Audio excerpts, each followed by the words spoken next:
What's up, guys? I'm SaltEMike, and this is your weekend review for March 30th, 2020. Another week goes by, and no 3.9. We're quickly approaching what they've kind of deemed their deadline with the way they do things.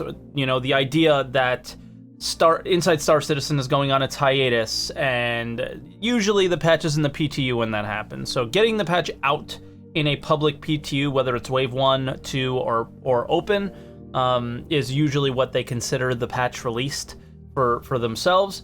And we're approaching that deadline. That deadline is tomorrow, the 31st. And if it's not out by then, it would be considered, I guess, officially late. But given the scenario and the situation that we're living in right now, it's totally understandable. There's tons of great games out there. I've been enjoying Stellaris, Mountain Blade Bannerlord, Last Oasis while it worked. There's lots of good games that are out there. Oh, City Skylines as well. So plenty of great games that you guys can play to keep your minds busy right now. But just like you, I am dying for some 3.9 content. I am dying to be able to be a Star Citizen content creator during this lockdown, because I'm actually able to do it. And giving you content for the new patch is what I'm really looking forward to doing. Now, moving into the show, patch notes. We don't have any this week, so we're not going to be sharing them. So we're going to move straight into roadmap updates. And roadmap Roundup gave us two interesting updates. The first one was ship-to-ship and ship-to-station docking are now becoming one task. They've done enough work on it that they're able to bring both in at the same time. And the reason this is so exciting is this is a major feature for Star Citizen. The ability for you to join your friend's ship by docking, and on the inverse is pirates can board your ship via docking. So that's very, very cool.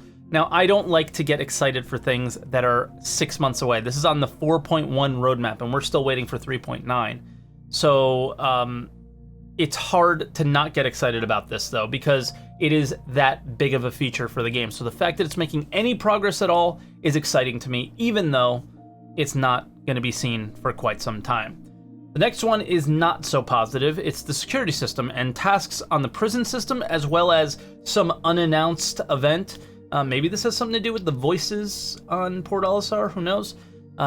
Takes security system off the roadmap. So a key feature that's being worked on in the game, and a very key feature that's not going to be worked on anymore. And the reason it's a key feature is because this system is what leads us to no longer have armistice zones. And that is, getting rid of those is going to be a big, big step for Star Citizen.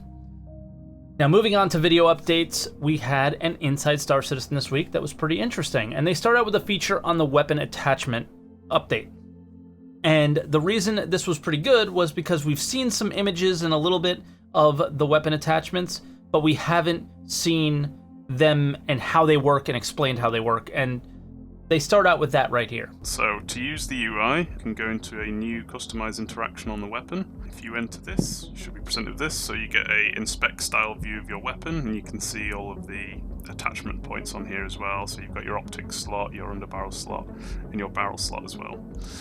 So if we just go into the underbarrel slot here, you can see that we've got a nice little line drawing your eye to where the attachment's going to attach to, and then if you start mousing over the attachments, they will draw in as like a hologram preview for you to look at.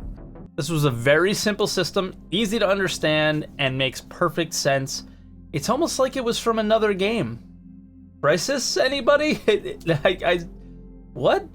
So it looks like they took the Crisis system and just ported it over to their building block system, which yeah, most of their UI needs an update to building blocks, so why change something that works? Now, all of you screenshot and immersion nerds, don't fret. They didn't forget a key feature to this system. We also want to fully unify the customize mode with the inspect mode. So as you can see, the pose is very similar in the inspect mode. You can also move the weapon around yourself and take a look at everything. Eventually, we would like to have all of the interaction points on here to click on and interact with in the same way that you just saw in the interaction mode, but actually have the two modes unified here instead. We would also eventually, down the line, and it's probably one of the last things that we'll do, is every time you swap one of these attachments over, rather than it just disappearing and appearing on the weapons, we'll take away the old attachment and put it in our bag and then put the new one on top as well. You're gonna get your immersion animations, okay? I know you were all thinking it.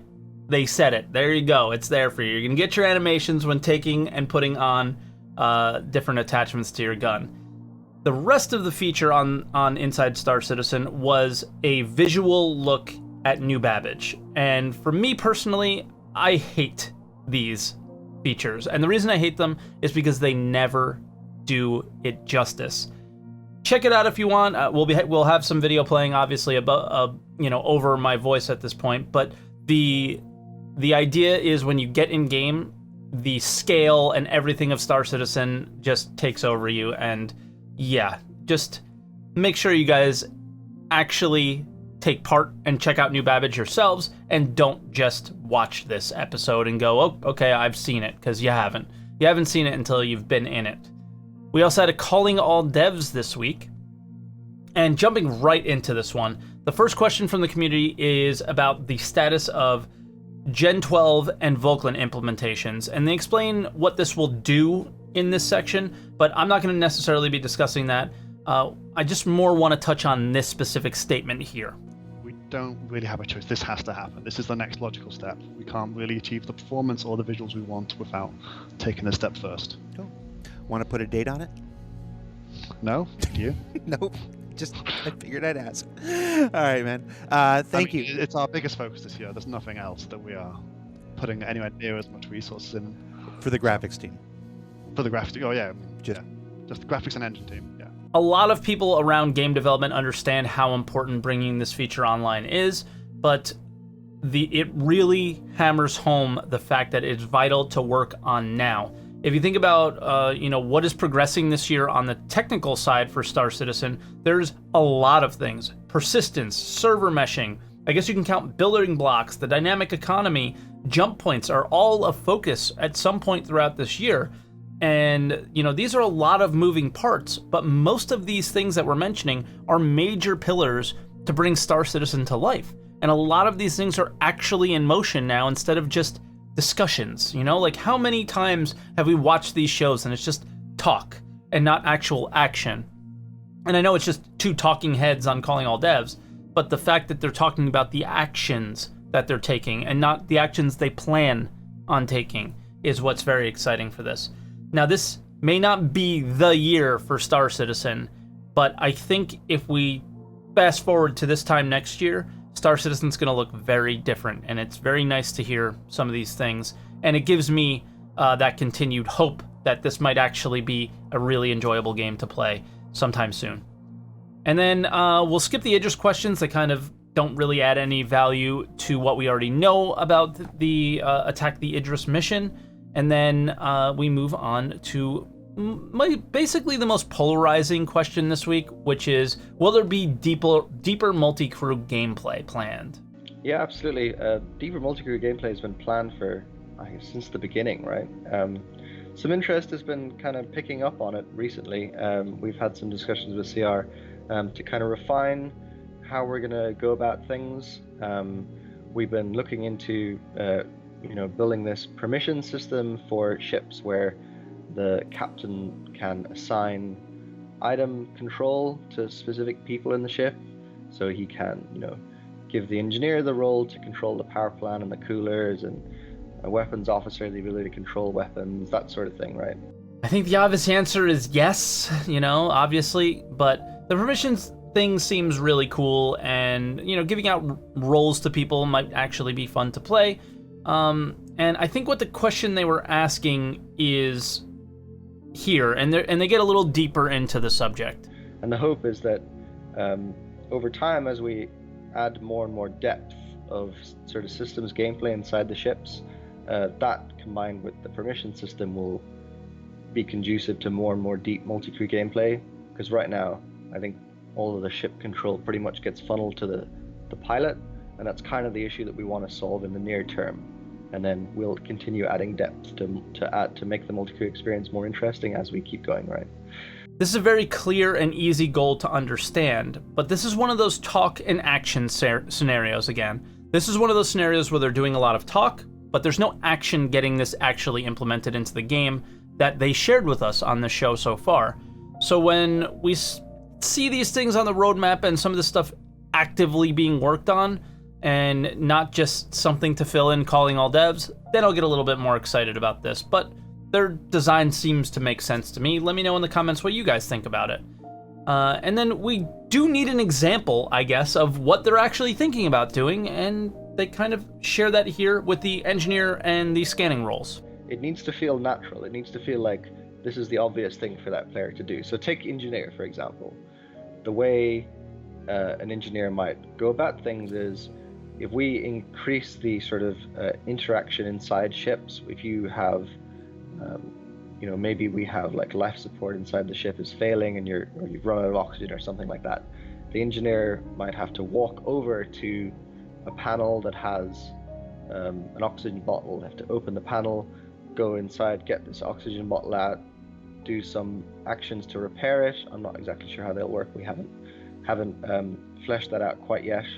And then they'll go back and put that back in and make sure it's working. And so that's the kind of thing where it's not mini games for a role. It's actions that interact with the ship systems, and then players. Yes, physicalized. Some of them are physicalized, right? Like that one is obviously physicalized. But like, for example,